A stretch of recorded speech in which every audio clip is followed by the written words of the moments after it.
Welcome everybody to this WSorld Satsanga held on the 25th of August 2018 in conjunction with Kevin Moore and The Moore Show. And I thank Kevin again for his diligent work in exposing the greater reality and in helping to do that, placing the recordings of the WSorld Satsanga onto his YouTube channel, which is where he presents his Moore Show and Moore Talk. Okay, so we've got a lot to go through today, almost as normal actually. We've got my talk on the evolutionary cycle and the new Earth stroke Ascension, and then we've got a lot of questions, an awful lot of questions to go through, so we might not be able to go through them all. And also a meditation that releases links that stop us from moving forwards in our incarnation. So let's look at this evolutionary cycle first. It's a fairly simple thing. We all participate in the evolutionary cycle from an overall perspective, and so therefore we have our own evolutionary cycle that we're working through. Now, an evolutionary cycle is something that the source entity, our creator, our God, enters into to help its creator, the origin, to evolve. As the source entity evolves, so does the origin. As we evolve, so does our true energetic self evolve, and so does the source entity evolve, and so does the origin. So everything that is being done or learned, experienced, creates evolution. And the evolutionary cycle is associated with how we move through those frequencies associated with the multiversal environment that our source created for us to work as smaller individualized units of itself, to investigate itself and know itself better, and therefore evolve as a result of that. So an evolutionary cycle, going from the top down, can be experienced in sort of this way: that the source entity, or along with the other source entities, are within an area of the, shall I say, the volume of the origin's polyomniscient sentient self-awareness that it's aware of, but doesn't know the exact detail of. Now, a lot of people say, well, how can the all there is, the ultimate the ultimate creator, not know itself and not know all of itself? Well, clearly, the point in our existence that we're working with, then that is the case. But if you go through event space and go through different event spaces, you'll find a position where the origin knows everything about itself. But where we are right now, we are contributing towards that ability for it to know itself in totality. Certainly within this particular area of its polyomniscient sentient self-awareness. And so a source entity moves into a part of this volume of polyomniscient sentient self-awareness, and its sentience occupies the energy that is appropriate for its sentience. And so it becomes a combination of sentience and energy. And this is basically what our true energetic selves are as well: sentience with a body of energy associated with it. And when it creates a smaller version of itself, smaller aspect, or a soul, that's also sentience, a smaller version of its own sentience, or smaller portion of its sentience assigned to a body of energy, a smaller body of energy. And so this body of energy becomes the source. And in this particular evolutionary cycle, it decided to separate out half of itself to create an environment based upon its own structure. It also created countless billions of us, smaller individualized units of itself, in various levels of genre of sentience, which in my understanding, and if you read the books you'll find out, was a little bit of a random condition that wasn't exactly perfect, but in that, because it wasn't perfect, it could be classified as being perfect. You have to sort of look at these things in all sorts of different ways. Created all of smaller versions of itself to investigate this part of itself that's assigned to be used for investigative purposes, for experiencing, learning, and evolving. And so the multiverse is created, and we populate it. The multiverse, for those of you who don't know, is created through 12 full dimensions. And each of the full dimensions, apart from the first full dimension, which occupies the lowest frequencies, or is where the lowest frequencies are positioned within, split out into 3 subdimensional components, and each subdimensional component splits out into 12 frequency levels or frequency bands. And each of these frequency bands or frequency levels,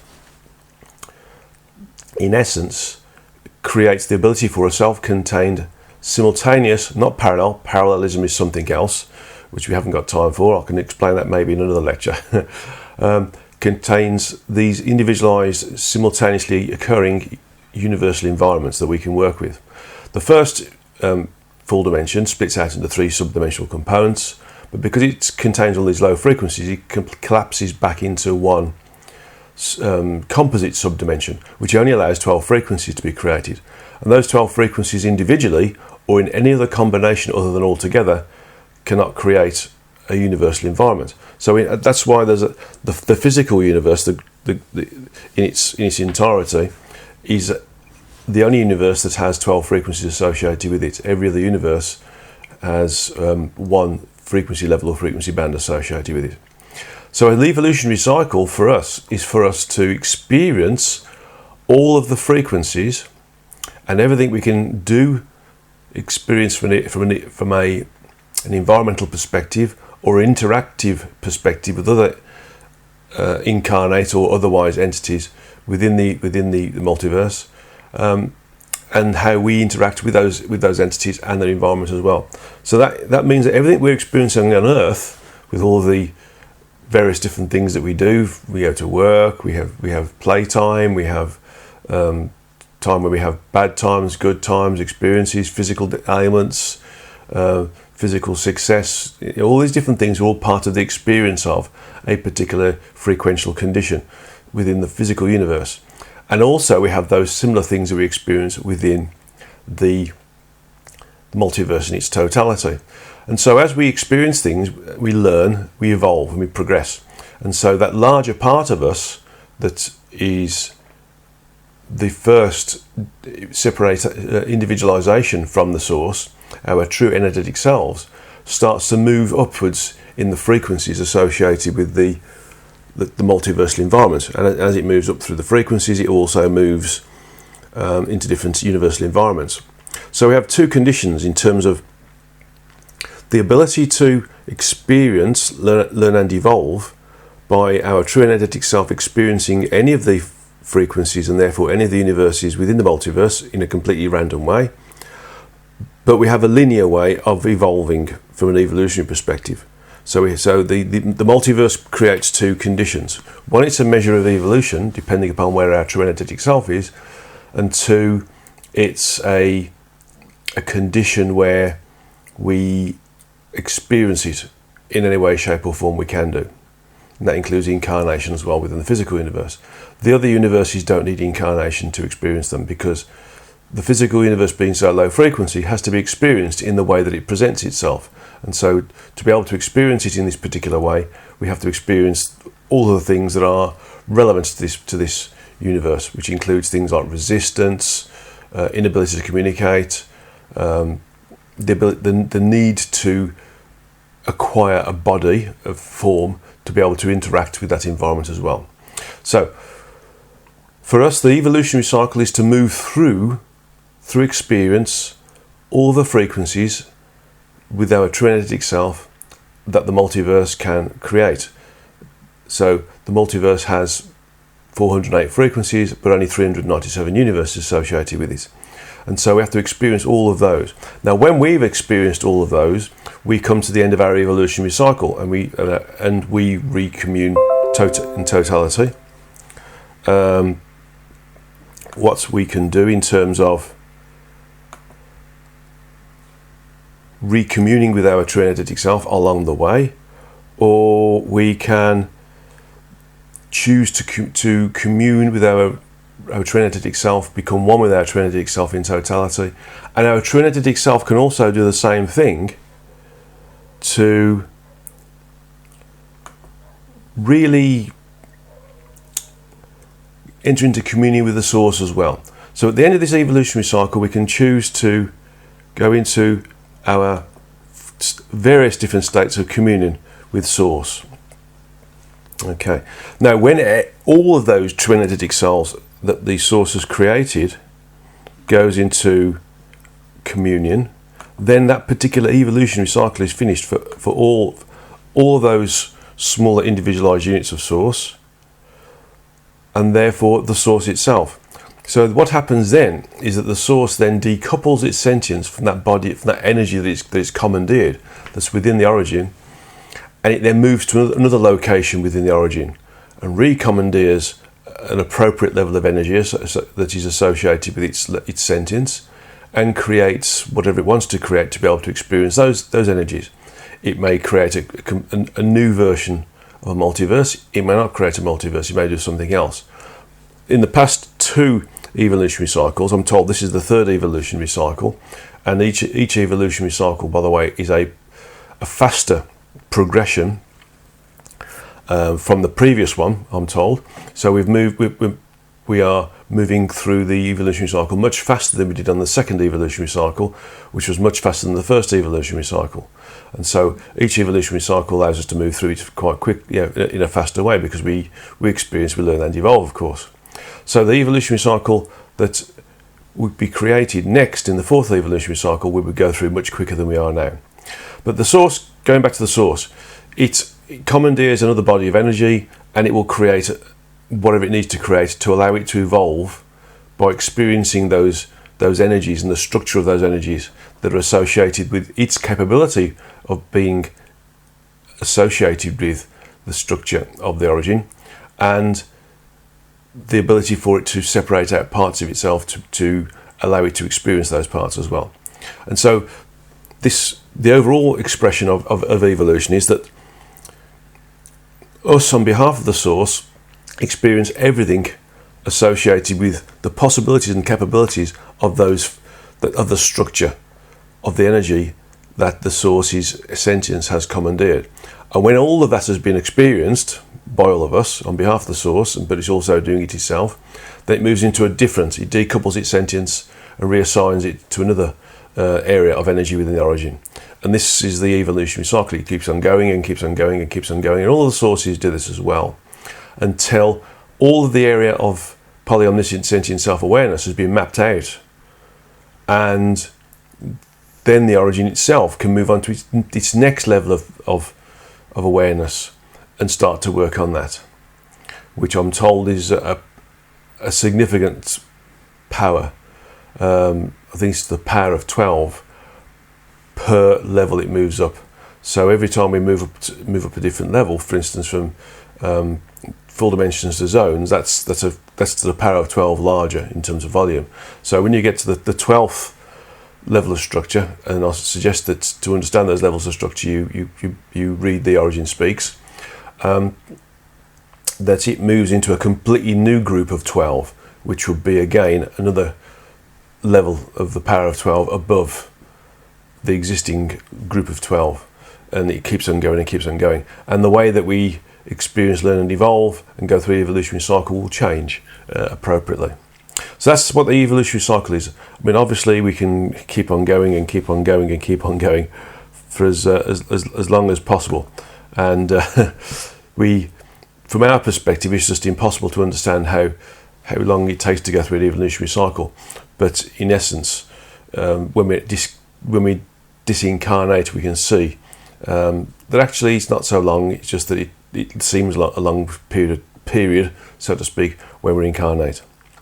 Okay, so to sort of supplement this, the new Earth that Dolores Cannon talked about versus Ascension are sort of linked into it, so to speak, because while we incarnate, we work on ourselves and we evolve. We start to ascend the frequencies whilst we're incarnate. That means that we can use a higher frequency body whilst incarnate, and so we start to move up the frequencies, and we gain more functionality, more ability to experience things, more connectivity, more ability to work on different things. We get more higher frequency, and we start to move up the frequencies again. So in terms of the new Earth, what does this mean? Well, Dolores talked about 2 different Earths.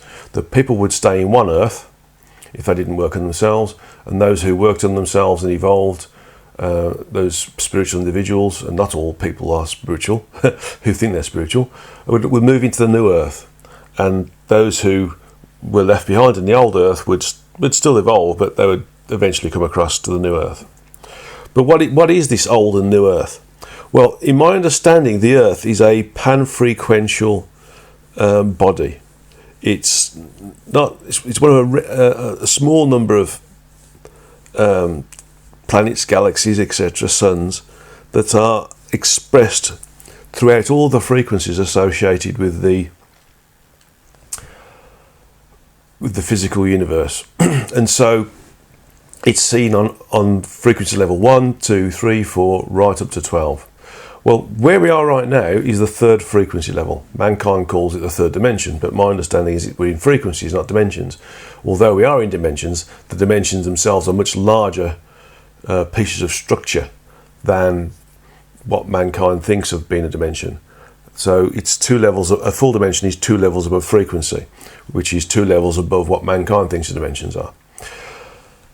And so, from our perspective, when we evolve, as an incarnate being, that is, we're a sentient entity, smaller sentient entity, created through individualization of sentience and energy from our true energetic self, projected into a physical form to experience, learn and evolve by experiencing the low frequency environment in the way it's supposed to be experienced. We can also increase our frequency as well as a result of this work. And so the old Earth would be the Earth that's existing within the first 3 frequencies. And as we move up through the frequencies, we start to move into a different condition. And that different condition is the old Earth plus that which is represented on the next frequency upwards. So the old Earth is in the first 3 frequencies, and then the new Earth's in the 4th frequency. And so as we work on ourselves and we rise up through the frequencies, we start to experience different levels of functionality, different levels of ability, different levels of communicative ability with our true energetic self. We start to move up the frequencies again. So it's like an upward spiral. So when we move into the 4th frequency, we start to experience things that are represented in the 4th frequency that we can't see with our physical eyes or perceive with our spiritual eye unless we're trained into doing it. And certainly mankind's detecting machines, such as telescopes, ultraviolet and infrared detection, is based upon the visual range of the human eye. So even those things don't see what's in the next frequency. So the next to the new Earth is basically the old Earth plus that which can be seen on the 4th frequency. Now, individuals who ascend into the 4th frequency sort of disappear or zone out of the visible range of those on the 3rd frequency level, and also the perceptual range as well. So those on the 4th frequency can't be seen or detected by those on the 3rd frequency, but those on the 4th frequency can see those on the 4th and the 3rd. And so the new Earth is the 4th frequency.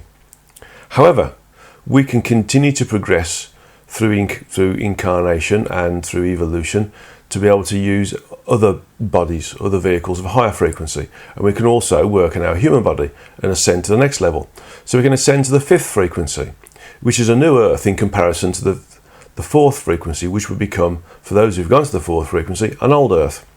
So then we start to see that there's more than one new Earth, and that a new Earth is basically what is represented on another frequency plus the old frequencies, and also the ability to communicate with our true energetic self and the rest of the universal environment or the source as well, whilst associated with that frequency level whilst we're incarnate, and so we gain extra functionality as well. So things like telepathy, creativity, telekinesis, these all become second nature and normal sensory abilities and normal functions.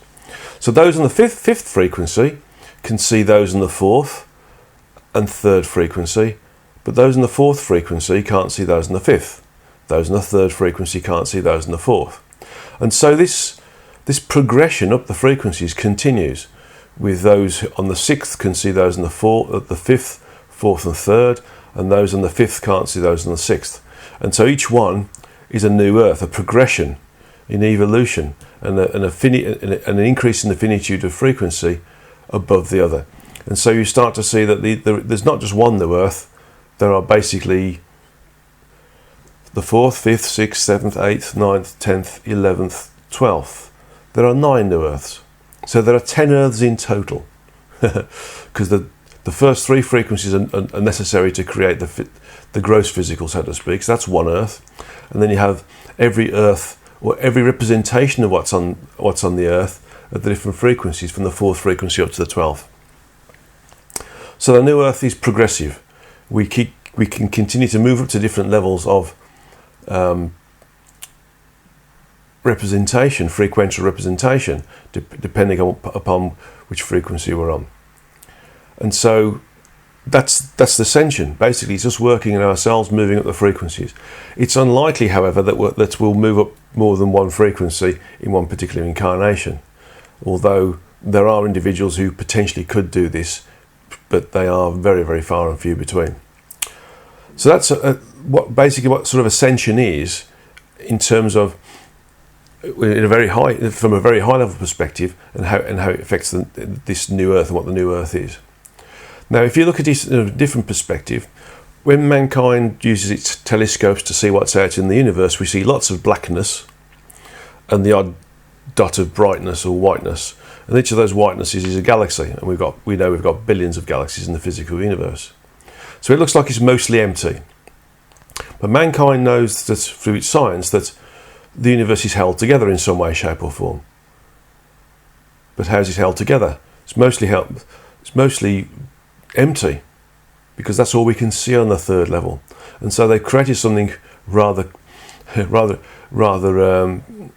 dramatically called dark matter, which holds it all together. Dark is because it's dark, and the space in between galaxies is dark, so it's hardly creative or hardly inventive. But if they were to get to the 12th frequency level, they would see that the universe is mostly bright or light, because everything is expressed on that 12th frequency level. So there wouldn't be any dark spots. So therefore they'd have to say it's held together with light matter. Just a little bit of a joke on my part there. But this to say that just because there's nothing there, from what we can detect, doesn't mean there isn't anything there. Because you go to the 4th level and use your telescopes, you'd see more. You'd see more galaxies start to become manifest in the 4th frequency, because it's the 4th frequency plus the 3rd frequency. Go to the 5th frequency, you see more planets and galaxies manifest on that level, because it's the culmination of the 5th frequency, 4th frequency and 3rd frequency.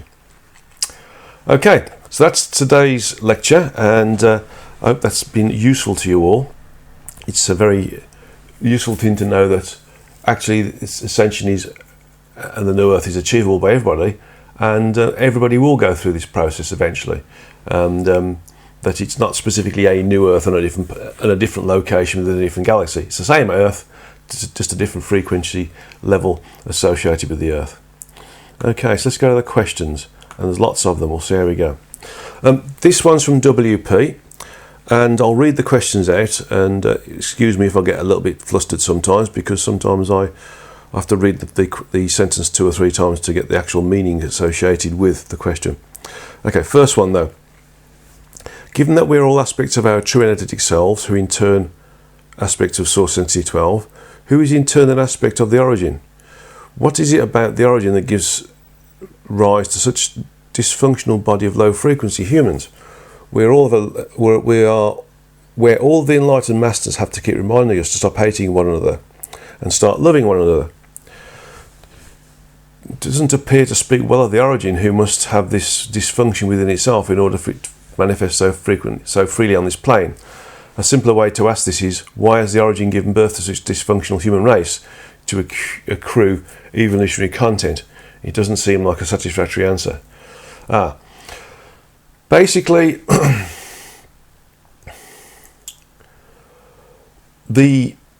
what we create is up to us, and what we create, in terms of this, we classify as being good or bad, is simply a function of how we want to express and experience things.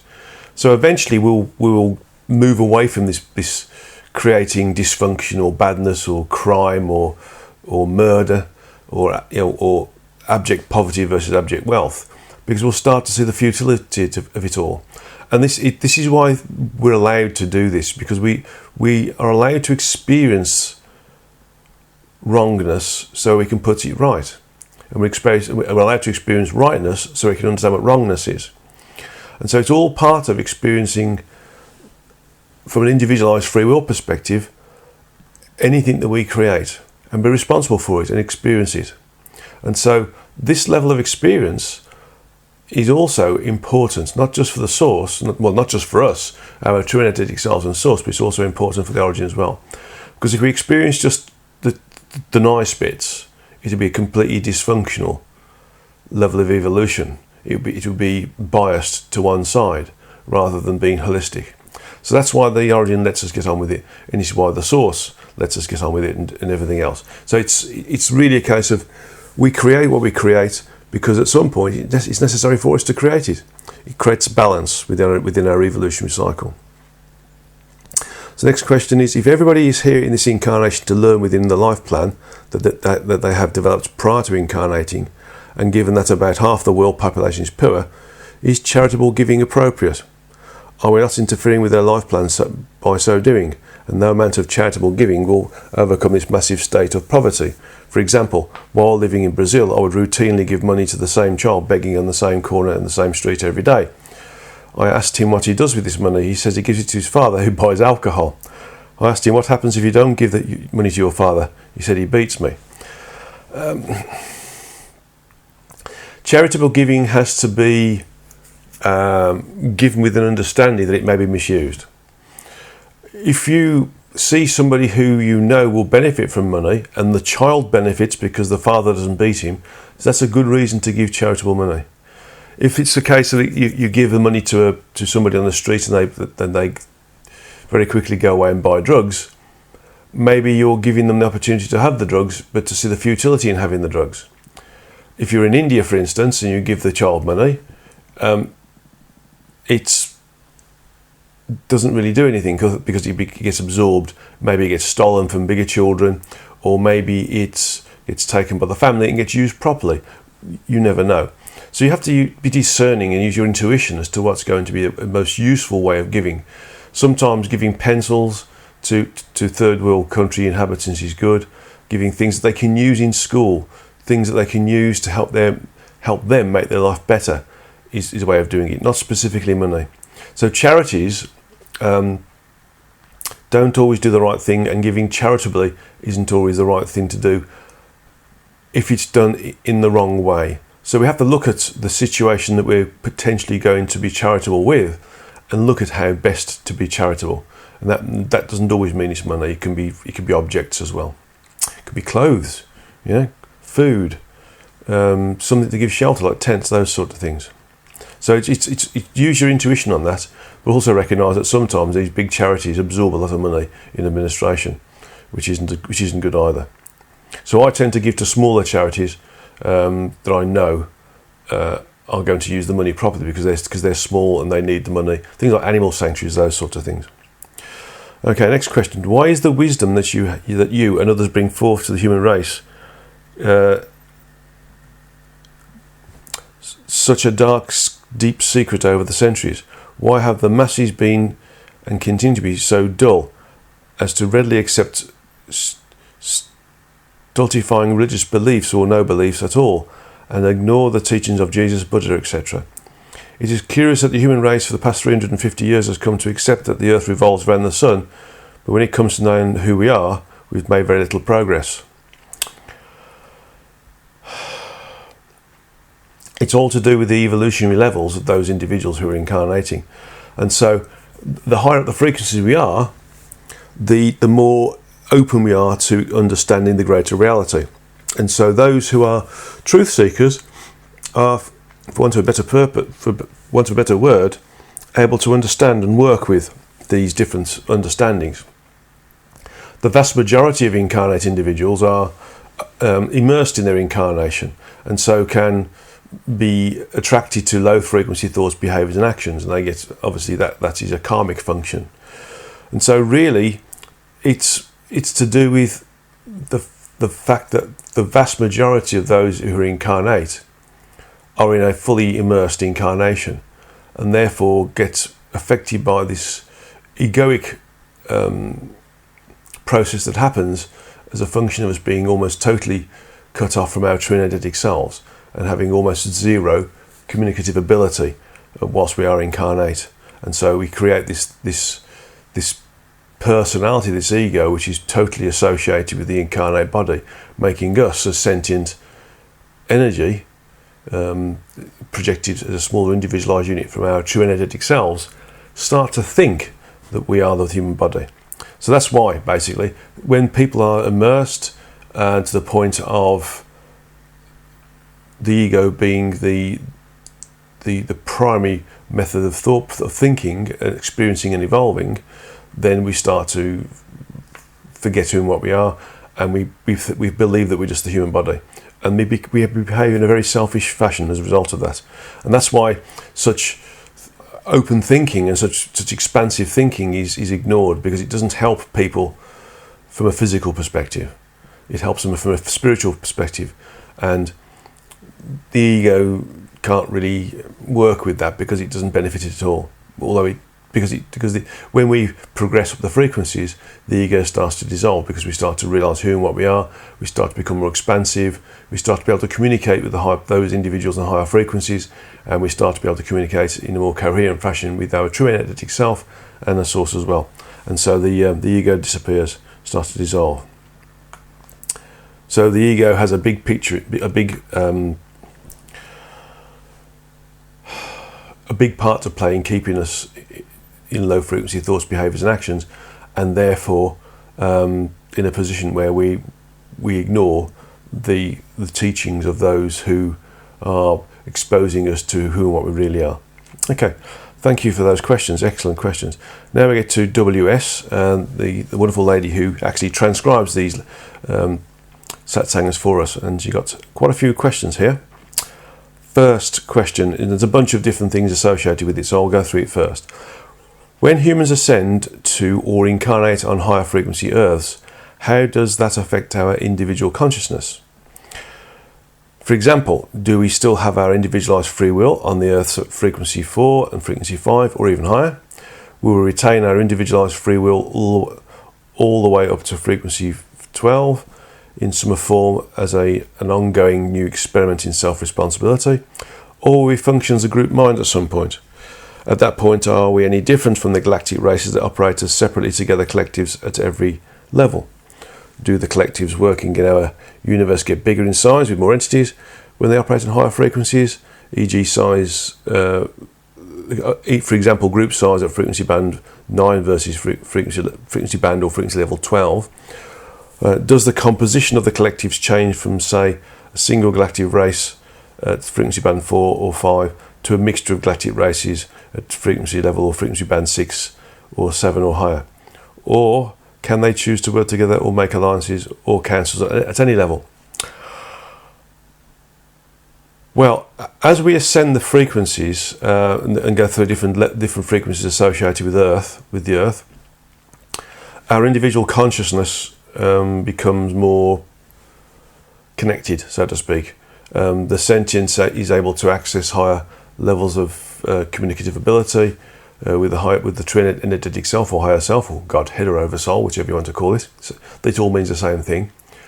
And we are able to gain access to higher functions. But more importantly, we would still maintain our individualized free will. The more we work on ourselves, the more we justify individualized free will. So it'll be with us all the way through the different frequency bands. That's if we incarnate on the Earth. If we decide at some point collectively through incarnation that we prefer to work in a communal or collective sense, then we will do. But that will be part of our individualized free will. So we'd still have individualized free will, but that free will would be, for want of a better word, individually directed towards working with every other incarnate entity that has individualized free will for the benefit of the whole of those collective of entities, incarnate entities, rather than the benefit of the one. So that's a more evolved level. So we may go to a point where we have a more group mind, but that will only be a function of us moving through the frequencies and becoming more connected with each other, more obviously connected, and more intuitively connected and more telepathically connected. And so we'll start to be more, if you like, operate as one body rather than lots of little bodies, lots of little sentient bodies. So it's increasing up the frequencies will, by default, make us more, want to make us more directed towards working as a collective, although we'll still have individualized free will. Okay. So other entities who within the physical universe have different types of will, collective will, hive-like mind will, or individualized while still having collective will as well. And so it's really a case of the Earth is one way we're experiencing, learning and evolving through individualized free will, but the other bodies within the other incarnate vehicles that we use have different types of will associated to them. More collective, to be honest. Individualized free will is reserved for the Earth, and when it becomes obvious that through individualized free will we start to think, behave and act in a way which is concurrent with higher frequency existence, then it's going to be seen that individualized free will is a powerful vehicle for evolutionary perspective, progression, and will then be, if you like, disseminated through the other vehicles that are in the physical universe as well. So they will all have individualized free will as well, but that will be quite a long way away. And in general, any councils or alliances that are made within the rest of the physical universe are made through the understanding that collectivity works. It works for the benefit of the individual. It works for the benefit of the collective, and so collectives will work with other collectives, and they will work in ways of governance that are associated with one collective working with another collective. But that on Earth hasn't happened yet, and it will happen later, much later. Okay, but that will be when we realise that we can work individually but together. So we'll be collectively together, but individually, collectively together as well. Okay, let's have a look at this next question too. You haven't told us much about galactic history, except that most of what we are told is inaccurate. Wendy Kennedy said the Earth experiment is really about trying to resolve some of the cosmic dramas individually, in brackets, with free will in one-on-one relationships, i.e. your spouse, children, neighbour, boss, etc. That couldn't be resolved by the various galactic races that were fighting each other and blowing up planets in the process. Please elaborate. When we hear about galactic wars, at what frequency levels do they occur? Personally, I don't feel the need to dwell on things that are part of the third frequency level. I personally like to work on things that are a higher frequency, and so things about galactic councils, Arcturians, Pleiadians, Sirians, etc., I find this as being of not much interest to me, and that's to me. So those incarnate entities that have had skirmishes with each other, wars against each other, tend to be in the first three frequencies. They would be on the third frequency where we are now, because they are also working in a more selfish way. Even though it's collective, okay. So they will be like one hive of wasps or insects working on eradicating another group of insects or wasps that are in their patch or an area or a patch that they want to move into. So it's all about expanding the area that a particular group of incarnate entities want to work within, so to speak, and that's why there's conflict there, because they're not at the frequency where they can understand the bigger picture. So they collectively understand a smaller picture and want to make their smaller picture a bit bigger for themselves, but in terms of the volume of space that they occupy, rather than the level of understanding associated with what they are as an incarnate being. Okay, so maybe there's a need at some point to go into sort of galactic history, but the Earth experiment, for me, I don't quite. I think Wendy Kennedy's got a reasonable comment there, but I think that's to do with working with free will and the individuals who also have free will within this low frequency environment, as part of working with the interaction with individuals and working with the interaction of those individuals within the environments that we're also interacting within. So this is so I suppose it is about resolving cosmic dramas, so to speak, but that's just one small way of looking at it. The Earth experiment is about working with individualized free will and realizing that individualized free will is a very powerful tool when working together for the benefit of all rather than the benefit of one. And that's what my understanding of the Earth experiment is. And that overall umbrella of description, so to speak, would also encompass the words that Wendy Kennedy's espoused and talked about as well. So it's like a very, very, very small subsection of a much bigger level of understanding. Okay. Thank you for those questions. Last question here. Would you please give us an update on where we are collectively in frequency now? Are we past the unexpected dip and moving back up now? Do I have any updates on the white children who are supposed to come and lift our frequency?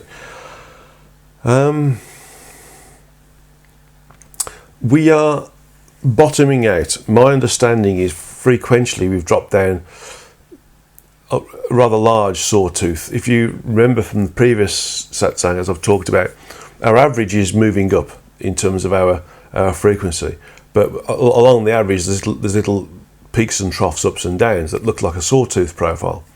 But what I've recently noticed is that sawtooth profile also has deep sawtooth profiles as well.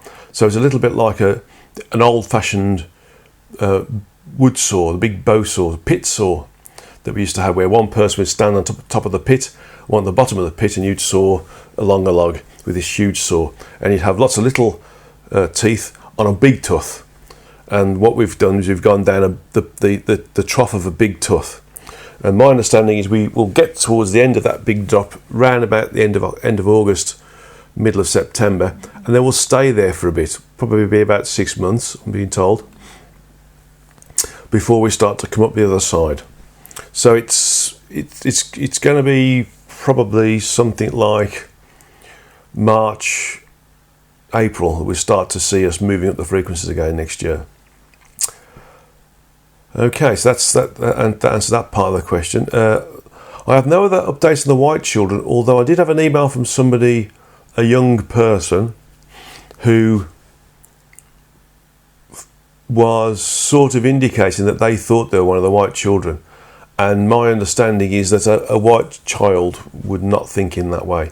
That's an egotistical thought process. So I didn't respond to that individual because I thought that the individual themselves was, for want of a better word, slightly unstable spiritually. And so, although they said they could take the words that they weren't one of these white children, I think it would have been detrimental to have said that to them personally. So I avoided that response. But my understanding is that I've not actually got more information on the white children right now. I'm just going to ask a question.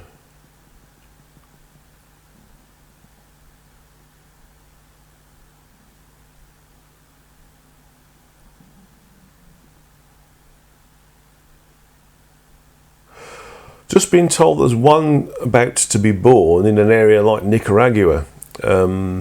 It's about, just seeing if it's 6 to 7 months away from being born, and that will be one of the quantitative children, one of those leaders who has a lot of followers, so to speak. So it's one of the quantitative children, and it's going to be a girl. I'm just being shown here, looking very Nicaraguan. So there we are. That's the latest information, hot off the spiritual press, so to speak. But that's it. That's those. I mean, I need to sort of remember this myself actually, because there's only a couple of others I know about, and the one was in Hawaii, one's in China, and the one isn't born yet, but that'll be in the UK in London. Okay, so that's the latest information right now. Thank you very much for those questions. Next one's from D at L. Not long, and this is quite interesting because the questions are about Diwal Kul. And it says, not long ago you spoke about Diwal Kul as being an ascended master channeled by Alice Bailey. I did some research on Bailey and spent some time reading parts of the Diwal Kul books. There are some accusations on Bailey and Mr. Kul. They could be justified or not, I don't know, so I spend time reading Diwal Kul. I feel that material is complex, comes from an evolved being, but Diwal doesn't give me a sense of being a benevolent, loving master. I have a feeling that many statements are confusing, not helpful in fact. He starts to speak about something that doesn't give clear explanations. There was a mixing of spirituality and politics, strange statements about nuclear energy, strange ways of describing some ascended masters. There are some comments which are not very kind to people in some countries. I have a feeling that Diwal is talking with a feeling of superiority and tries to confuse the reader. Can I ask you to do what you think about this material channeled by I think about this material channeled by Alice Bailey? Could it be from an evolved service to source entity? Is some of it good and some of it in error? I'm asking because many seekers praise this material, but gives me a strange and not a very positive feeling. Okay, let's have a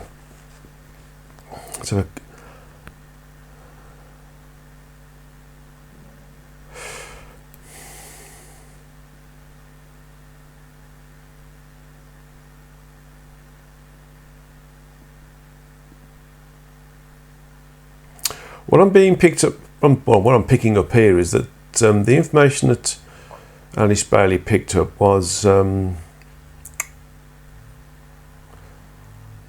sporadic, inconsistent, and not linear. We understand linearity. It's not a fault of Alice Bailey, but the fault of her ability to question and keep the entity she's communicating with on one particular path.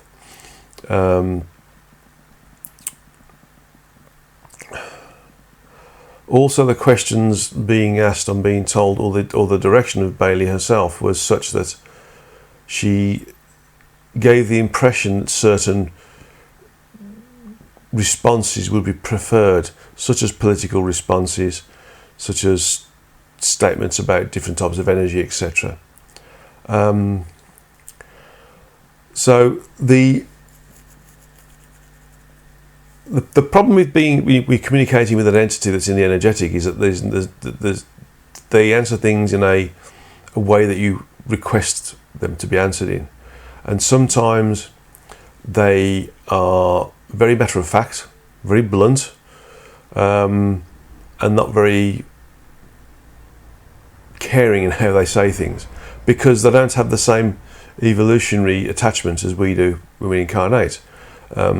They're very detached, basically, and sometimes people who are spiritual leaders end up being detached as well from the things that they experience on Earth, because to become attached to it creates karma, and karma being the attraction to or the addiction to low frequency thoughts, behaviours, and actions.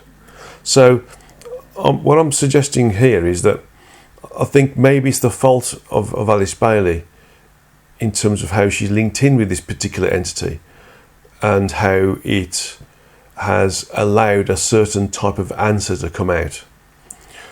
So, and also you have to check on these things as well. I mean, one of the things I've understood very early on is that you have to check the answers you've given and see, because sometimes there are inconsistencies, and sometimes there are two different answers to the same question, and you need to have to understand whether those answers are relevant or not, or based upon a different level of understanding, or whether there's a more global answer, and the answer that we were given is just one part of it. And so, and also you have to sort of continuously check and understand this stuff, and not just write it down and put it away. You have to sort of ask questions and be asking questions for clarification. And so I think that there's a slight level of immaturity in being able to ask questions and understand that any inconsistencies from previous information needs to be questioned in itself.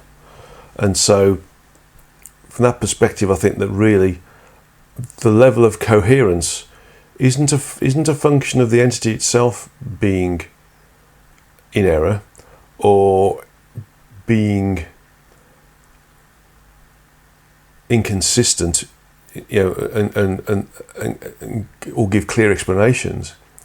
It's because sometimes the channeler isn't asking the right questions, or is being inconsistent and incoherent in the questions they're asking, and is jumping around basically, and not able to stitch them together in a way where that's, although the answers to certain questions from a written perspective appear to be linear, actually these answers to the questions may be asked over a period of months or years, and there's other questions interspersed within them or nested within them, and so you have to separate them out to make them look coherent sometimes.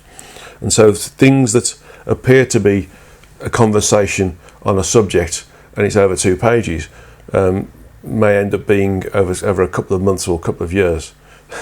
So you have to sort of make things appear in a logical way, a logical linear way. Now that's not doctoring the information, it's making it understandable for us. The information is still right, but it needs to be placed in a logical sequence of events, so one feeds on to the other, so we can understand it. If it jumps around, then we're not able to understand it, and it looks like it's disconnected and looks like it's confusing. So I'll call not giving the reader or the questioner the sense of being benevolent is because it's detached, and the questions that Bailey asked and the way it's presented is not in a good format basically. So I think when you look at these things, you have to work it out for yourself sometimes. If it doesn't feel right for you, then abandon it. If it feels right for you, then that's okay. If you're having to investigate it, perhaps the need to investigate it is part of your own experience, your own evolutionary level, and that will give you a way of understanding on a deeper level the information and be able to decipher it, and perhaps being able to decipher it in a more coherent way that is beneficial to others is why you're doing it. So if those individuals who decipher some of these more confusing statements from different entities and putting them in a more digestible format are being of service to those others as well. So I think that's the way to think about it, is that if D at L understands that maybe the whole point of them reading this information is to try and make more sense of it and be of service to others, then that's the way forwards. Maybe those who read it to understand it in a different way, but my understanding is that if it's confusing, it's because it's not in a coherent format. Okay, got a number of questions here from DC. Okay. And first question is, how can we tell we are moving ahead and making progress in the most efficient and productive way? Since we all have our roles to play in various interactions with people, such as an antagonist or protagonist, and often those roles reverse, I suspect. I guess the question is, would meditation contemplation be the best place to start to tap into our guides and guide helpers to get feedback and coaching, and that we're doing the right thing at the right time? How to improve more effectively?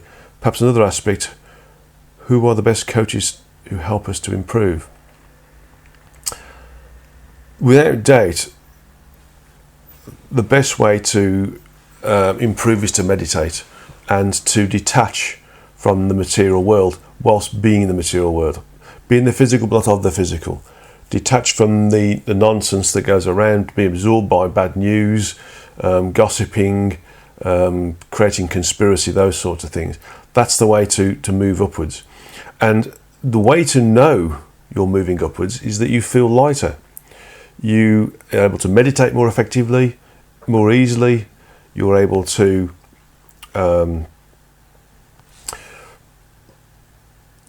gain higher levels of functionality faster. You're able to tap into various different levels of information faster. You're able to stay connected. You're able to, read people's minds. You'll start to know that you're operating at a higher level, and therefore, when you start to operate on a high level, you'll know you're progressing. Okay. When things that affected you previously, like things that pushed your buttons, no longer push your buttons, then you know you've progressed in some way, and that some karmic link has been removed from you. So that's the way to think about it, really, is to understand that there are things you can work on, being of service to others, working with like-minded individuals, and helping others to understand without ego is the best way forwards. Okay. So part 2 of this is, are we, in brackets, those who have found you and your helpful spiritual information, of the same vibration and similar like-minded souls? I feel very good seeing and hearing the audience who come to hear, meet, see and learn from you. Can you speak to the phenomena? One would think that there will be everybody on the planet except for the Antichrist who will be interested in information from our Creator and the higher spiritual realms. One would think our brothers and sisters, when we excitedly tell them that our friend who wrote a very definitive book, The History of God, would say, how can I get this book and how can I read it? Historically, revolutions start with a very small percentage. Is that what is happening? A very small revolution to move the vibrations of a planet higher? Are we on the forefront? Well, thank you very much for your very kind words. I consider myself to be just one small cog in a very big machine. And yes, the revolutions do start small, with a small percentage. And this is the thing to notice, is that it's not important to have lots of people flocking to you, reading the books, demanding to go on workshops, demanding to have you do lectures. 1 or 2 people is fine, and that's what I'm happy with. I think I'm probably a qualitative individual, stroke working in the background, rather than a quantitative individual who wants to get lots and lots of people there. And so, when you're in the forefront of understanding things, you find that when you talk about things and understand things, that even those who you think are expansive can't handle it. So then that's when you start to realise that what you're getting, what you're channeling, what you're understanding, what you're broadcasting, is actually quite a long way away from where people are naturally, and even those who are working hard themselves have achieved. So those who understand this level of information, I am fortunate, honoured and humbled to be able to receive, are also of a small number, and are also at the forefront of a new sort of revolution of understanding.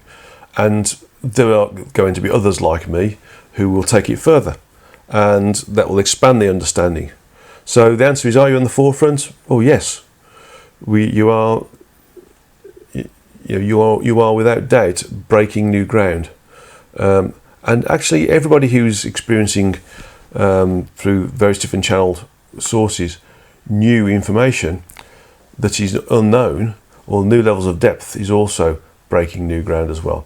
So take a look around and see who else is at the forefront or is a pioneer in spiritual physics, because there's plenty of others as well. But they don't always show themselves. Sometimes they're just people speaking in cafes or getting together, as you do, in a friend's house, for instance, or over a telephone service that allows a number of people to communicate together at one time. Number 3 question is, here's one that came to me in my meditations. Let us work on something every month that has to do with raising the frequency of all of our brothers and sisters. Since many people listen to your satsangas, and especially the questions, perhaps we could have a project every month, and you might be able to report back and tell us what we're doing. I could do, yes. I don't see why not. It's a project every month, yeah. For example, it might be something like this at our first meal of the day, or the noon meal, or the evening meal, or a specific time where we take 10 minutes to commune with divinity, origin, source, or God.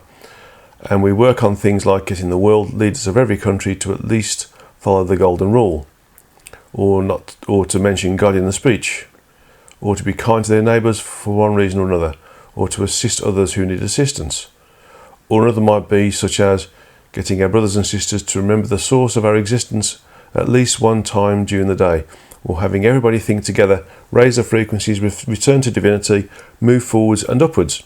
Or perhaps we can start small and get as many people as possible to bless the food and bless the earth and bless the caretakers. Or remember that we have a guiding guide and helpers. Any of those is very good, actually. There's no need to separate them out, although you can separate them out. Everything that's been talked about there is about being mindful, being mindfulness. The Buddhists are very good at pointing out how to be mindful, how to respect the planet, how to respect each other, how to respect the environment, how to respect the animals, the insects and the plants that give us the ability to exist here in our incarnate state. So giving thanks is one way of doing it. Being mindful of everything that we do is one way of looking at it as well. Just simply, you don't have to do anything major. Just have to simply sit and meditate and just be grateful for the opportunity of being here on this planet, incarnate in the body that you've incarnated into, with free will, individualized free will, and that you're able to interact with the environment and some of those other individuals who are of a like mind, the same as you. And that sometimes you affect the thought processes of others who previously were immersed in their incarnation, now start to show the signs that they are opening up and starting to become more expansive and more aware and awake. And that's enough. You can just think about that, and that's enough. Simply being grateful to the plant or the animal that you're using for food, for providing that food, is enough as well. Being grateful for the individuals around you who you work with, interact with, is another way of doing it as well. Meditating is another way. And collectively together meditating on raising the frequencies up of our political leaders is also one way of doing it as well. So all of those things would work as well. So thank you very much for asking that question and identifying actually those things that we could do individually and collectively to be able to raise the frequencies of the earth. And you might find that when we start to do that, a number of others start to do it as well, we start to create this triangulation effect, both directional and inflational triangulation. And that those individuals who move down the frequencies will start to move up the frequencies again, and that we start to become more aware and awake. And those who are thinking in anger no longer think in anger, which is good. Okay, thank you. Next question is from FN. 1. We hear from individuals stating that they are upgrading or changing their DNA. Is this accurate? If so, how can we accomplish that? I think there's a lot of misinformation about sending the frequencies, and upgrading DNA is one of them.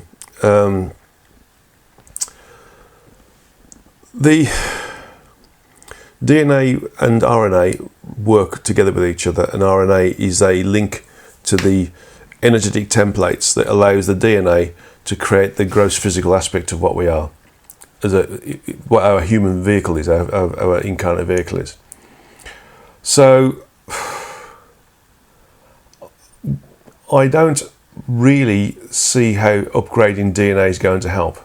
Having an extra DNA string, go from 7 to 8 or whatever it is, isn't going to help us too much. It's about how the RNA links in is more important. How the RNA is connected. Whether there's a need to have 3 gross physical chakras and just have one is more important. So disassociating ourselves from low frequencies is the way forwards. We can't do that physically, we have to do it energetically. And doing it and changing DNA is not one way to do it. Changing the way in which the RNA interacts energetically and the frequencies it interacts with is one way. And that's so I think there's things that aren't quite accurate there. Is it correct that during an ayahuasca journey we open ourselves up to lower astral entities? Could a shaman shield or medicine woman protect the individual during such ceremonies?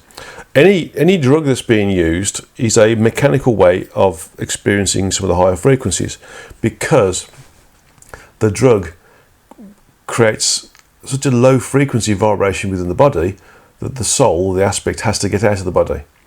And so depending upon how that shock is, that low frequency shock is, depends on how far out the body we go.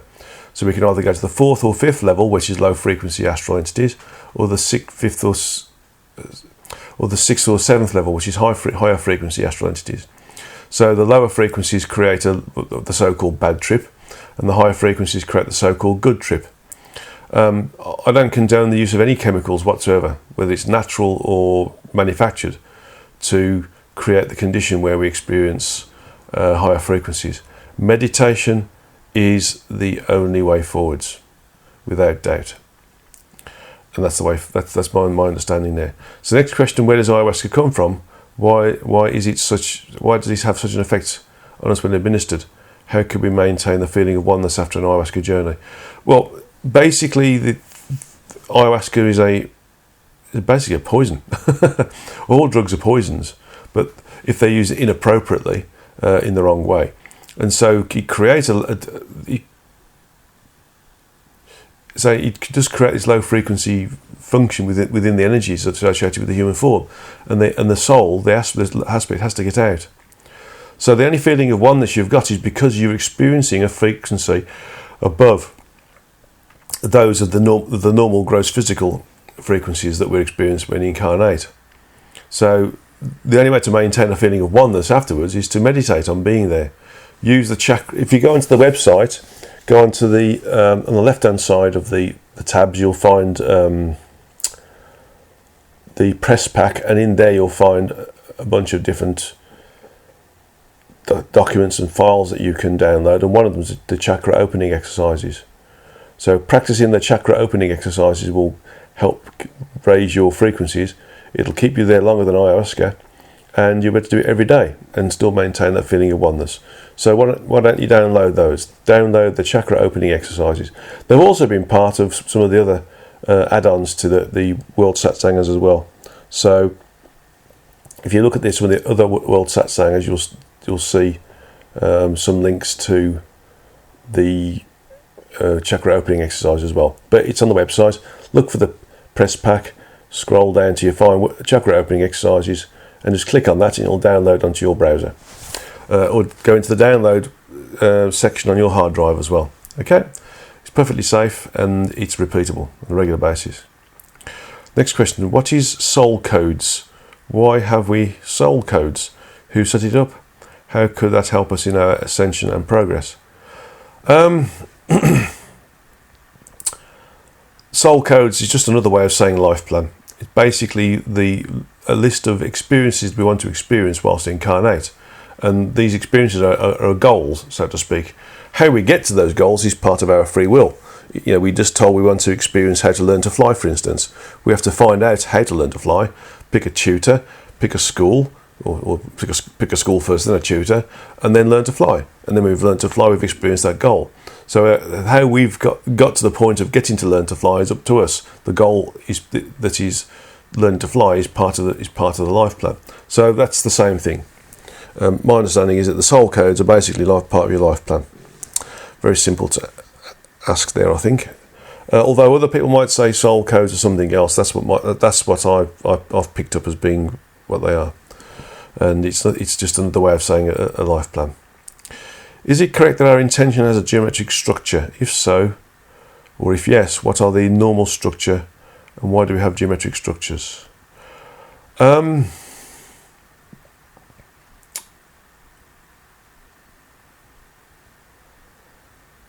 I would suggest that intention is structureless.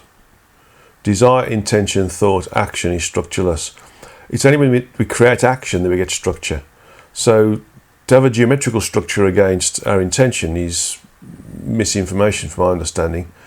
Different energies have geometric structures, sacred geometry, so to speak, and those different geometric structures explain what the energy is, what it can do, what other energies it can link up with, what its functions are, and how it can be used. But that's on a completely different level, and so I think that there's a bit of a misunderstanding there, based upon. Sometimes misunderstandings are based upon the person who's channeling the information wanting to put their own spin on it, or not waiting for the full answer, and therefore misinterpreting the information that's come through. So I don't think that's. I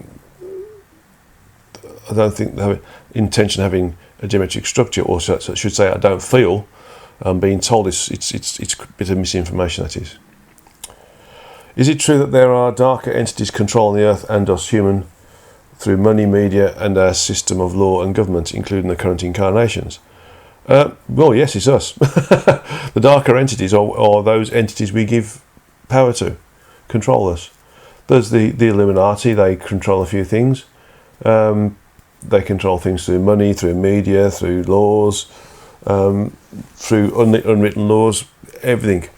It's just whether you choose to let that particular group of entities affect you at all. I know of the Illuminati, and I think they have a function. Their function is to give us choice, to go their way or to go the way of higher frequency thoughts, behaviours and actions.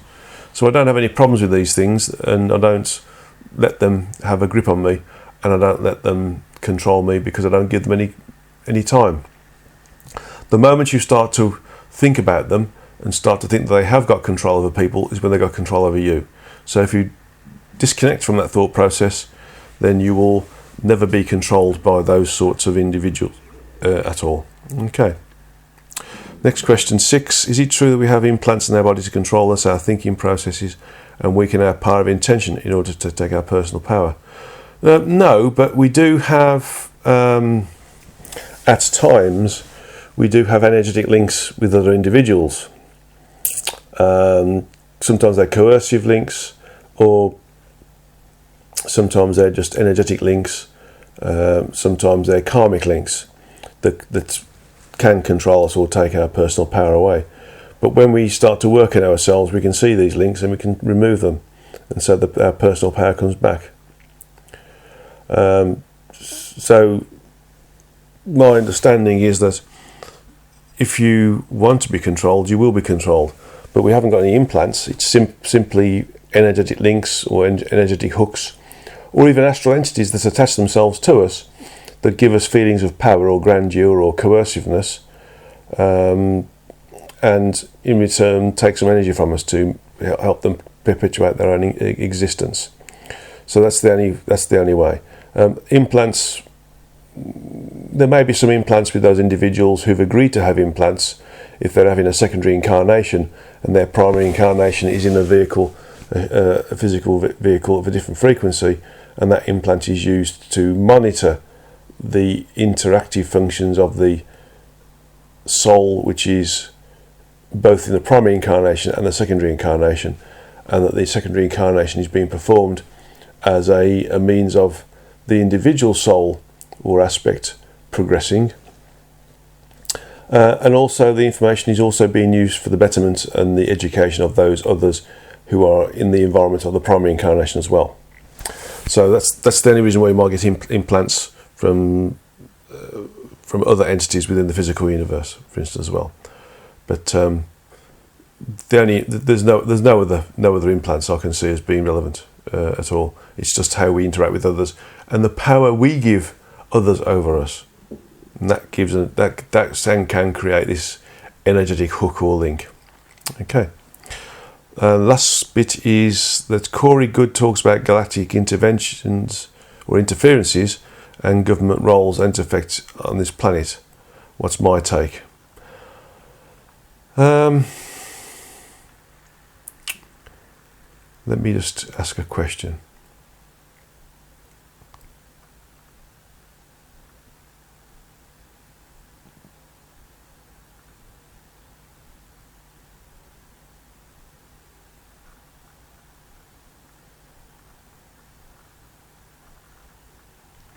Well, interestingly enough, my understanding is there's a lot of interaction with any entities that are, for instance, in the third frequency level, that have been in contact with any of our governmental powers, has actually been detrimental to those other individuals, because our governmental powers have approached it from a military perspective rather than a sort of a loving perspective. So my understanding is that there is some interaction, but not much interference as such, because if they interfere with us, then they're stopping us having our free will to be able to do what we're doing. The only thing that's been happening is that there has been, I mean we're surrounded by entities now of a higher frequency, incarnate entities from different locations, different planets or galaxies, or within the first three frequencies, and above that anyway. Certainly there's more in the fourth, fifth and sixth frequencies on the planet. Right now we just can't see them, and there has been interaction from a channeled perspective, because some of these entities of higher frequency communicate with us telepathically, and they're here to sort of sometimes help us out by changing our thought processes, giving us, as part of our life plan, access to higher technologies to help us move forwards, but also different thought processes as well to help us move forward spiritually. So there is some level of interaction, but in terms of interference, they are not allowed to interfere. If people want to call it interference, they can do, but in actual fact, they're not supposed to interfere at all. It's because we need to be able to progress on our own, in our own way. Okay, so that's that, and that's it. So that's my understanding. Very simple. My understanding also is that governments don't have any power at all to be able to communicate or negotiate with any entities that are on the earth of a higher frequency.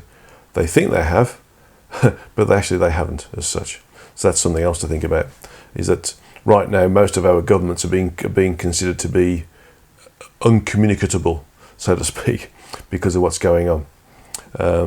There's not much coherence within our governments, and so therefore any entities that are around are, I'm being told, backing away from any communication, because there's no coherence and no higher frequency thoughts and behaviours.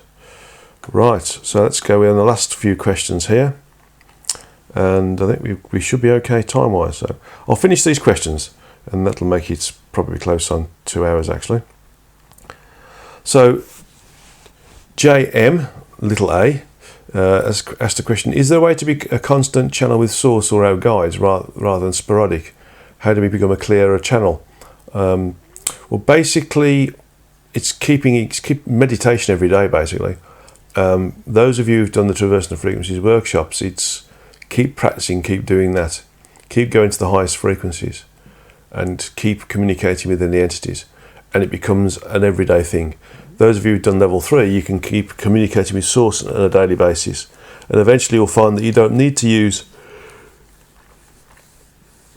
the processes and functions that you were taught as part of the Traversing the Frequencies workshops, and you can and you're there all the time. You can just link into source all the time. So it's a matter of keeping doing it and not relaxing, basically. That's the only way forwards there. Okay. The Pleiadians, are Pleiadians in the 4th dimension and Arcturians in the 5th? Is Ascension merely opening up to the higher dimensions and traversing them at will? It's been a crazy month with all the planets are retrograde and the ellipses as well, as you can probably tell from my questions. The Pleiadians and Arcturans are from the 4th and 5th frequency, not dimensions. So they are incarnate race, same as a human being, but they are a higher frequency. If they're seen on the 3rd level, they'll probably have this like a very visible aura of energy around them, because they're having to use an energy field to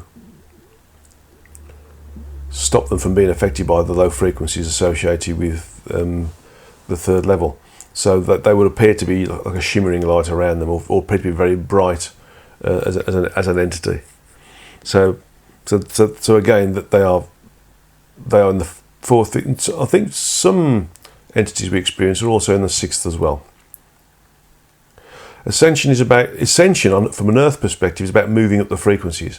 It's about working on ourselves and ascending the frequencies with our human body, and then going into this the 4th frequency Earth, the 5th frequency Earth, the 6th frequency Earth, etc., etc., etc.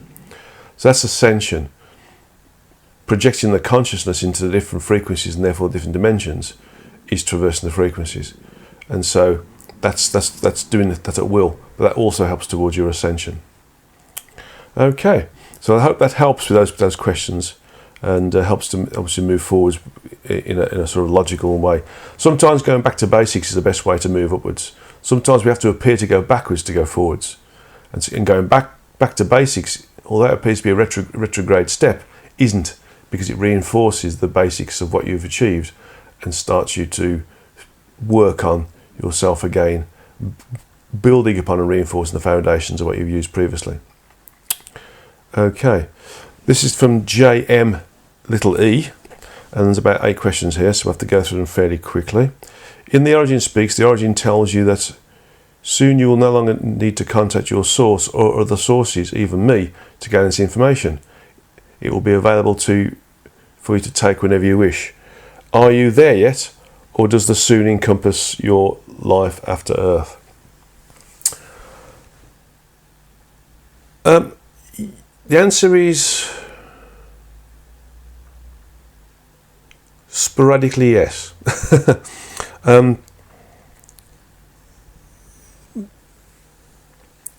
There are times when I'll just get the information, and there are times when I need to communicate with source or another entity to get the information. The comment in question is to do with writing a book and just getting the information and writing it down, rather than having the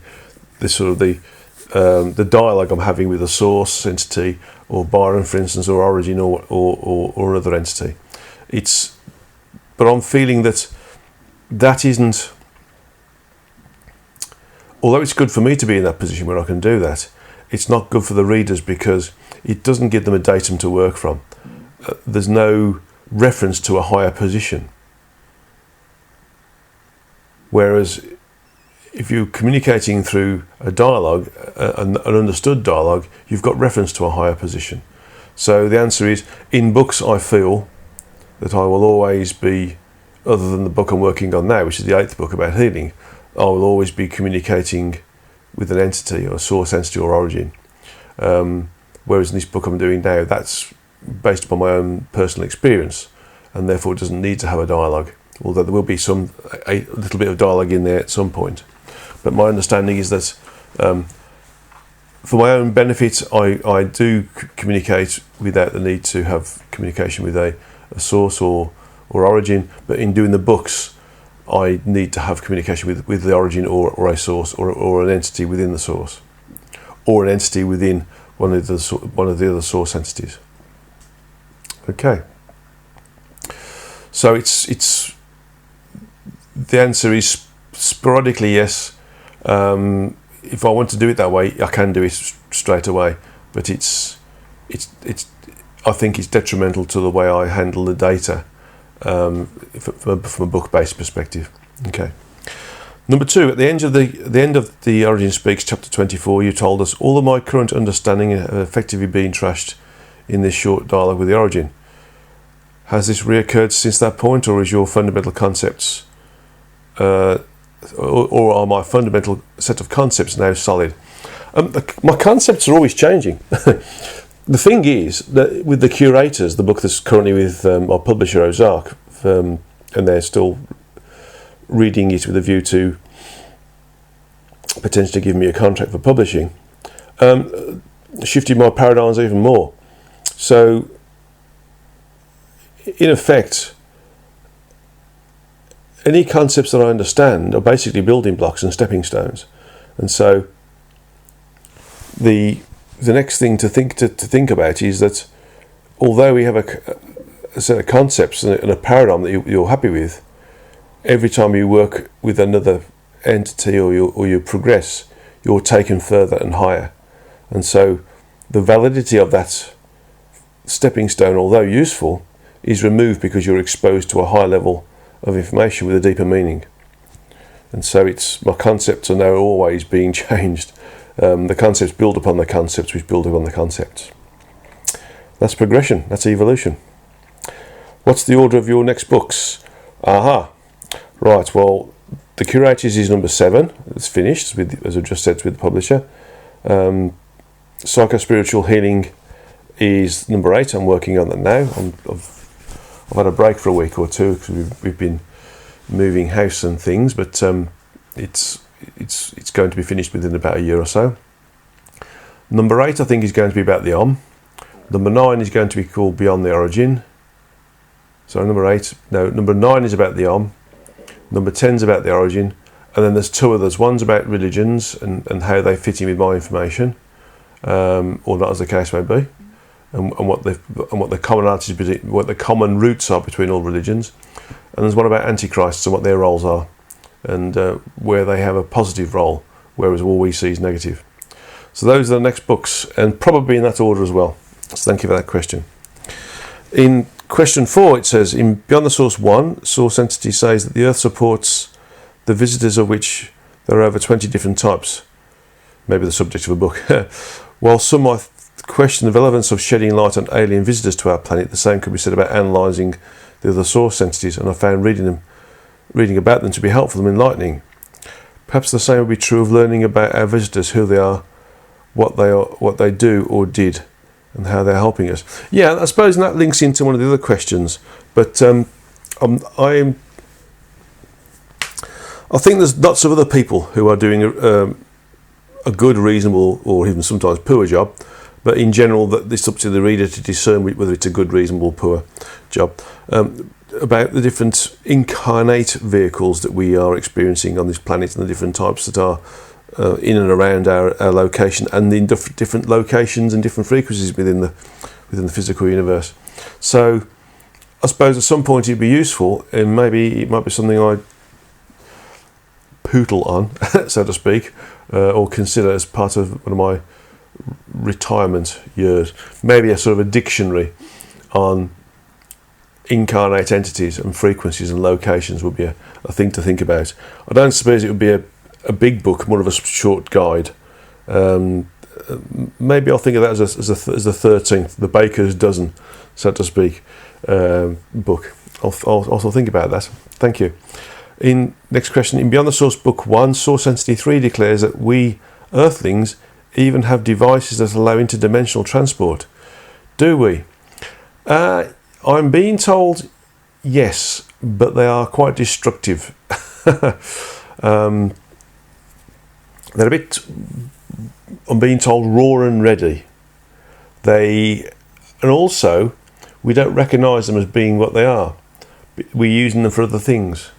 We have, there's one particular individual who I described last time as having created certain sacred geometries that allow us to move the etheric energies to create weather. That's one way of doing it, very simple ways of doing it, by using combinations of sacred geometry and the materials that create that sacred geometry to be able to move energies or move through from one location dimensionally to another location. That means we move through frequencies that are within one set of frequencies associated with one dimension to another set of frequencies that within another dimension. So the machines that we have, I'm being told, have the ability to do this, but that's not understood. But also they're not accurate. The calibration is poor. So it is very, very difficult to say that, do we understand what we've got? And the answer is no, we don't understand what we've got. And although there was, in the last satsang, I think I described something in New Scientist that shows that if you surround an electron beam with, apologies if I get this wrong totally, but there's like a magnetic sphere surrounding an electron beam, and the electrons or the beam of energy or light or laser beam goes into this sphere, but isn't seen passing through the sphere. It's only seen on the other side of this sphere. So you could argue that this beam of electrons or light or laser light actually jumps from one point to another point as a result of this magnetic sphere. And I'm being told that's one of the concepts that could work and is relevant to that comment about we have interdimensional transport. We have the capability to do it, but we don't have the understanding that what we've got is capable of doing it. And number 6, in Beyond the Source Book 1, SC5 tells you, very soon mankind will be in a position to create machines that will prove spiritual texts. Yes, well, we've actually got them now, nearly. Digital cameras. I keep saying this on a number of different satsangas. Digital cameras have the ability to, because they're inaccurate, the coupled charge devices are inaccurate, they pick up frequencies well above the visual range, and the software in the cameras translates what is being picked up and presents it in the colour gamut that the cameras use to create the photograph, the picture. And these things are starting to see into the fourth frequency. And so if we expanded the frequential range of coupled charge devices, we would be able to see those things that are in the fourth frequency, and that would prove scientifically some of the things that people have in spiritual texts that are appropriate to the fourth frequency. Okay, very good. Next question is, Source Entity 7A says your planet went backwards, did it not? And you agree. What does this mean? This means frequentially, dropping down the frequencies basically, and it relates to the time before Atlantis and during Atlantis. It's about us dropping down the frequencies, and that's what going backwards means, dropping through the frequencies. And also the being Lucifer also had an effect in this, because he didn't advise those entities who are working on the individualized free will associated with the planet as there being a potential for us dropping down the frequencies. He only advertised the possibility of going up the frequencies and doing extremely well, which of course is an inevitable function, but sometimes we have to go down to experience going up. Okay. And question 8, at the Source Entity 7 you wrote you could phone up any of the Source Entities you had interviewed at any time. Have you and do you? Well, basically since Beyond the Source Book 2, I have only ever communicated with Source Entity 12 in The Origin Speaks, and I've not had the time to communicate with any of the others. So the answer is, just checking my connections. The answer is yes, I can, but have I? No, because I haven't had the time, basically. So that's a simple answer to a rather good but simple question. And last question is, Source Entity 9 was prepared to take you out of time to work on something. Have any of the Source Entities done that for you? Is it simple for them to do? Is it common or very rare? Source Entity 12 did it as well, didn't he? Basically, it took me into a null or a complete location within an event space where everything was happening at the same time, so to speak, although time doesn't exist. Everything was happening concurrently. So, in effect, it was moving me into a different location. Although I have experienced being able to sort of move time or slow time down myself by expressing what I've got to do certain things. I know that the amount of time I've got to use to do these things is quite a long time, but in terms of travelling from point A to point B. But by using intention, you can stretch time out, so to speak. So you can do things faster. And I would say for a source entity, moving us out of time or out of linear progression into a position within event space where everything's happening concurrently is something that source entities can do, definitely. Certainly the origin can do it. Okay, last question. Here's a question that affects people worldwide. We need to clarify from a higher perspective. And that is, what is the spiritual perspective on abortion? Is it pre-planned by the mother's or incoming baby's soul? Or is it the baby's soul doesn't even come into that fetus? So it's just a physical vehicle that's aborted? Or does it vary? Well, basically it's usually an agreement between the aspect or the soul that's in the mother's body and the aspect or soul who wants to experience simply the connectivity of fetal growth. And that maybe the abortion side of it is one way of terminating, one termination juncture for that incarnation, so that particular aspect or soul can then move back into the energetic. So usually it's a function of experiencing the connectivity between two aspects or two souls from the perspective of the start of the creativity process of the creation of a new human vehicle for a soul to experience, learn and evolve through in this low frequency environment. And that's basically it. It is usually a need only to experience a small part of incarnation, and that the abortion is an understood and recognised from a subconscious level termination juncture that the mother would use to assist the soul that's within the fetus to move back into the energetic. Okay, so that's that question finished, and that's the last of the questions. Well, 1 hour and 36 minutes, quite a lot here, quite a lot for you to all digest, and of course this will all be part of the transcription as well. So the very last thing to do is a short meditation to release links that stop us moving forwards in our incarnation. And that's basically detachments from things. Okay, so let's look at getting ourselves in the right meditative condition. So the general and most popular way is to sit in a straight backed chair with your feet on the ground, your back straight, hands palm uppermost on your upper thighs,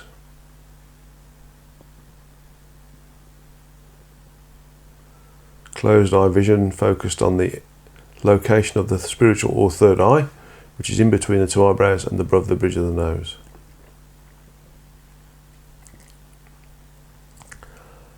And I want you to just ask yourself, or your guides and helpers, to show you any links that exist between you,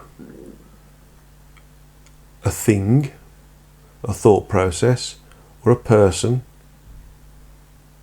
or an animal, a place, a level of status or beingness, material wealth, etc., etc., that is holding you back, that's stopping you progressing. Just choose one for this particular. I'm seeing lots and lots with different people, and there's a few with me as well. So I shall address all of mine in one go. But you should just do the one. Just ask for it to be either a link with a person, a link with a state of beingness, a link with a material object, a link with a thought process, a link with a state of status, or the link with the environment or a place.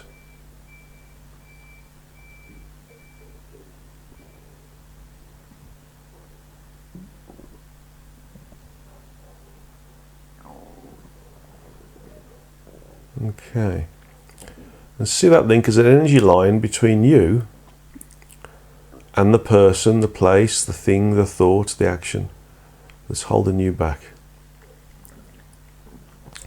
You can also think of this energy line as like an electric cable with a plug on either side.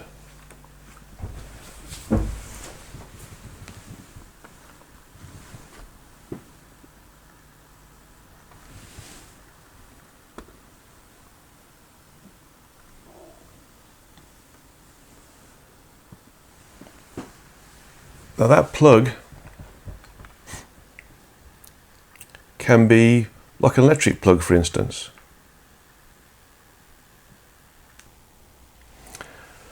So just think of this link with the electric plugs on both sides being connected to sockets within you. We've done this with people for removing karmic links. It's the same sort of thing. So there's one end of this energetic line represented by an electric cable with a plug on either end is connected to you via a socket, an electric socket on your body, if you wish to think of it that way. And the other socket is connected to the thought, the person, the environment, the thing that's holding you back as well. So just very simply disconnect the plug with the cable, this electric cable representing the energetic line, the energetic link from yourself, and unplug the other side from the environment, the thought, the behavior, the intention, the person that's holding you back.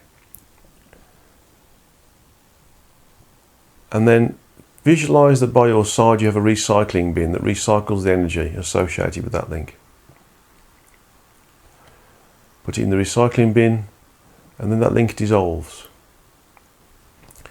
Now clearly a link can be reconnected by a new link, because we still have our sockets on our bodies and on the issue, item or individual or environment that's holding us back. So what we need to do now is remove that socket. So if you think about it as being a socket on a wall, you can unscrew it, take it off the wall, and disconnect the wires that are there. Take the socket away. Put the sockets from both you and the intention, the thought, the state of beingness, the person or the environment, and also put those in the recycling bin and let them be redissolved and reabsorbed back into source entity energy.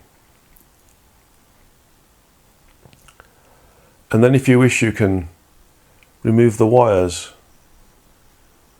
from an imaginary, just pull them away, just disconnect them from an imaginary fuse in a fuse box, disconnect them and just pull the 3 wires out. You'll have an earth wire, a live wire and a neutral wire. Just pull those out from you, pull those out from the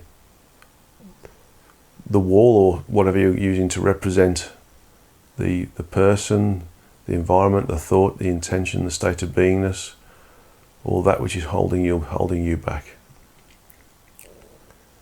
Disconnect those wires from the fuse and pull the wires out, and again put them in the recycling bin. That means you've totally removed any potential connectivity back to yourself. The fuse board, by the way, would represent your Tantien, where the energies are distributed throughout the body, controlled by the sentience which sits in the soul seat. So these energies distribute throughout the body to animate the body, but they also provide connection. Now, obviously, these connections can be anywhere. They can be through a chakra or just through any part of our body. But let's just use this as being a part of our body. Let's say our stomach in between 2 chakras. So with these wires removed now,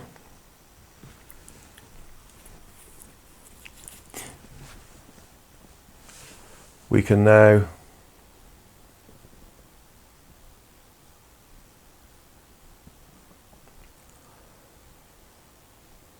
cover the cavity that's left. You can fill it with plaster if you like, or just visualize it being filled up on 7 different levels.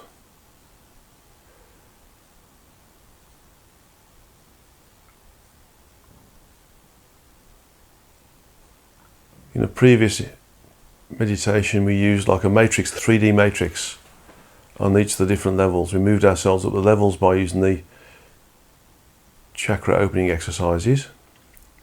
So you can, if you wish, use the chakra opening exercises to get you up to the first level, and then reconstruct and fill the cavity on the first level by using this 3D matrix of going up and down, left and right, forwards and backwards. Then you can go to the second frequency level and doing the same thing, or you can simply visualize yourself filling it with plaster. That's one way of doing it. It's the intention to fill the hole, to remove the ability to reconnect, which counts. Go up to the third level, do the same thing with this matrix, or fill it with plaster on the third level, on you and on the thing that you're detaching yourself from. Do the same thing on the fourth, fifth, sixth and seventh, so that you reconstruct by using this matrix, by moving a three-dimensional matrix from top to bottom, left to right, forwards to backwards, or simply visualizing you're filling up the hole with plaster. When you get to the 7th level, the ability to create a new connection there, because you've reconstructed the cavity, or filled the cavity by reconstructing whatever's there, or visualize plastering, filling the hole up with plaster, means that you've finished removing any possibility of creating a new connection there for that particular connection between you and the thing that's holding you back, stopping you from progressing.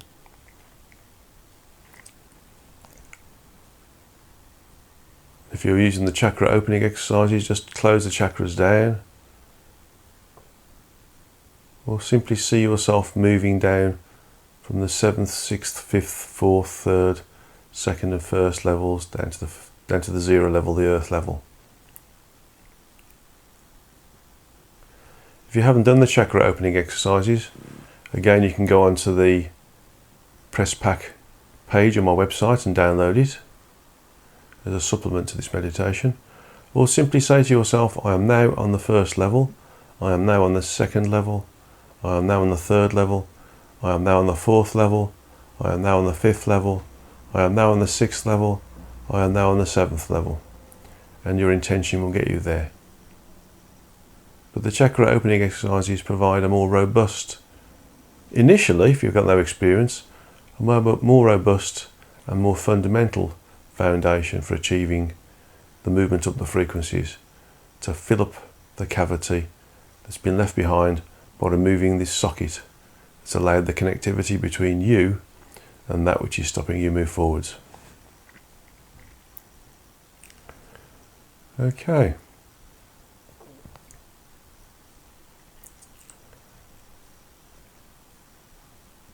So bring yourself back into the earth level and come down the frequencies. If you're still on level 7, come down. Visualize yourself closing your chakras and stopping the rotation. Or should I say stop the rotation first, then close your chakras. Or shrink the chakras down to their normal size. Or simply count yourself down the frequency levels. Slowly come back into the room and open your eyes.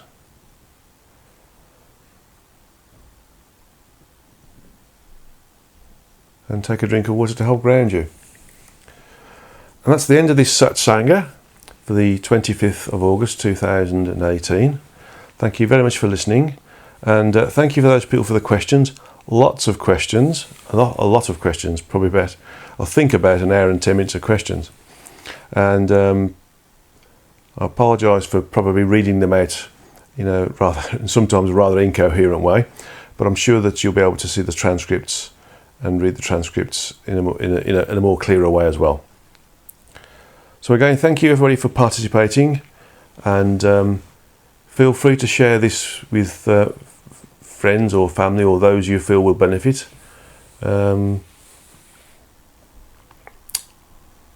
It's a free service. So Source's love to you all, my love to you all, and have a wonderful weekend.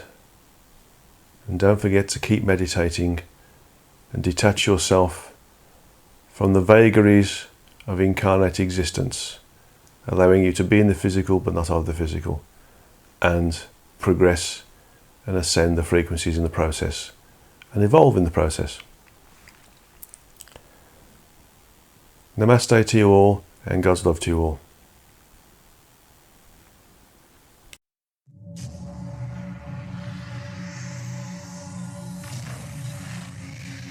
Did you see the aliens in Crete?